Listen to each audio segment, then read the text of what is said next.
Сәлеметсіздер ме достар, сіздермен Pixoft және мен Дәулет. Бүгін біз ұстаз робот деп аталатын Telegram бот жайында айтатын боламыз. Бұл ботта біз ұстаз лига ғылыми-әдістемелік орталығына арнайы жасап берген болатынбыз.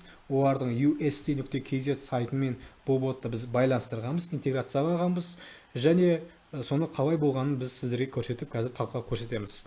Жалпы осындай боттарда сіздерге керек болатын болса, біздің компанияға жүгінсеңіздер болады. Ол үшін жай ғана осы видеоның астында біздің Instagram және сайтымызға сілтемелерге басып, ақпаратымызды көріп, байланысқа шықсаңыздар болады. Жалпы ботты басу үшін старт батырмасын басамыз. Басқаннан кейін бізге тіл таңдауды сұрайды. Яғни ботпен сөйлесуге ыңғайлы тілді таңдаңыз. Біз қазақ тілін таңдаймыз және келесінде мәзір шығады бізде. Яғни сәлем, мен ust.kz сайтының ұстаздарға көмек көрсетуге арналған ботымын. Біз арқылы не жасай алатынын жайлы жазған. Бот арқылы не жасауға болатындығы жайлы. Яғни басында біз басты бетті меню тұр, міне русский язык, чаттарға қосылу, сабақтар жоспарын іздеу, бот бойынша көмек, бот туралы әріптестермен хабарласу және баптау бар. Русский язык деген батырманы бассақ, біз тіл ауыстырамыз. Яғни уже біз орысша менюге келдік. Яғни главное меню, мына жерде уже менюіміз орысша болып кетті. Настройки деп жаңа баптау деп тұрғанымыз. Енді қазақ тіліне қайта келейік, біз қазақша ботты қолданайық. Енді бірінші батырман түсінікті болды. Бұл тілді ауыстыру батырмасы, екінші батырма бұл чаттарға қосылу батырмасы. Чаттарға қосылу батырмасын басу арқылы мен осындай Telegram чаттарға, WhatsApp чаттарға қазақ тілінде білім беретін мектептер үшін және орыс тілінде білім беретін мектептер үшін қосыла аламын. Басты бетке қайта өтейін. Келесі батырма бұл сабақ жоспарларын іздеу. Бұл өте жақсы функциялардың бірі. Бұл осы функция сайтпен байланысқан.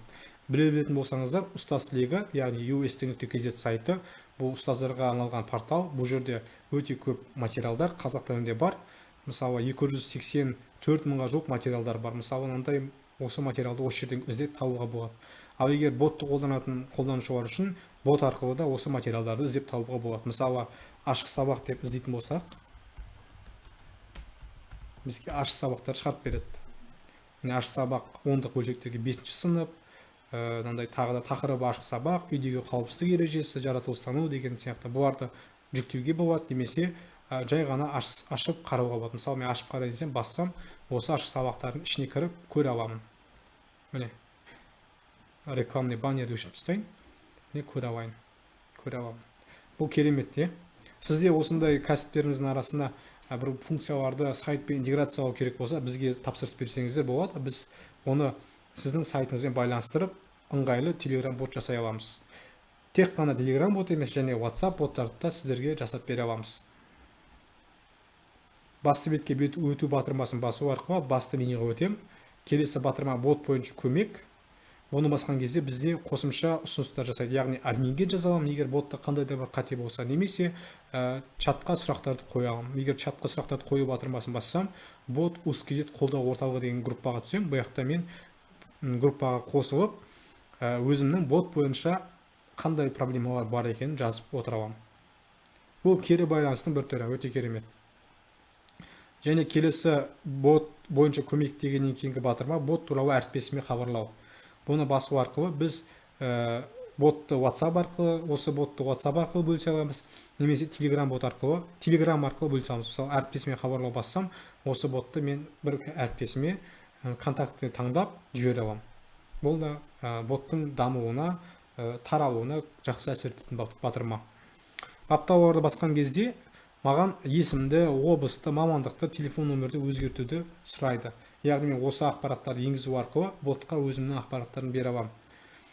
Бұл не үшін жасалды десеңіз, бұл болашақта осы бот арқылы төлемдер жасауға, бір дүниелер сатып алуға, ақылы файлдарды, материалдарды сатып алуға мүмкіндік беруге арналған қосымша функциялар.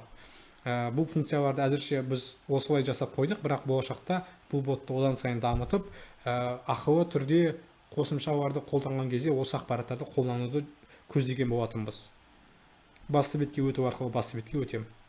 Және ботта қосымша қорғаныс әрекеттері жасалынған. Мысалы, мен кез келген бір өтірік текст жазсам, маған бот сізді түсінбедім деп маған хат келіп жібереді. Бұл деген сөз, яғни қандай да бір функциялар, қандай да бір операцияларды орындау мүмкін емес. Яғни тек қана ботта бар ғана операцияларды сіз орындай аласыз, тек қана командалық батырмалар арқылы ботты қолдана аласыз деген сөз. Бұл қорғаныстың бір түрі. Жалпы сізге де осындай сайттар, чат-боттар, телеграм-боттар, WhatsApp-боттар немесе сайттар керек болса, біздің командаға жүгінсеңіздер болады. Біздің pixsoft.kz сайтымызға кіріп, біз жайлы ақпаратты көріңіздер, бізге хабарласыңыздар, керек қызметтеріміз болатын болса, және біз сіздерге сапалы түрде жасап беруге дайынбыз. Сіздермен болған Pixsoft компаниясы және мен Дәулет, сау саламатта болыңыздар.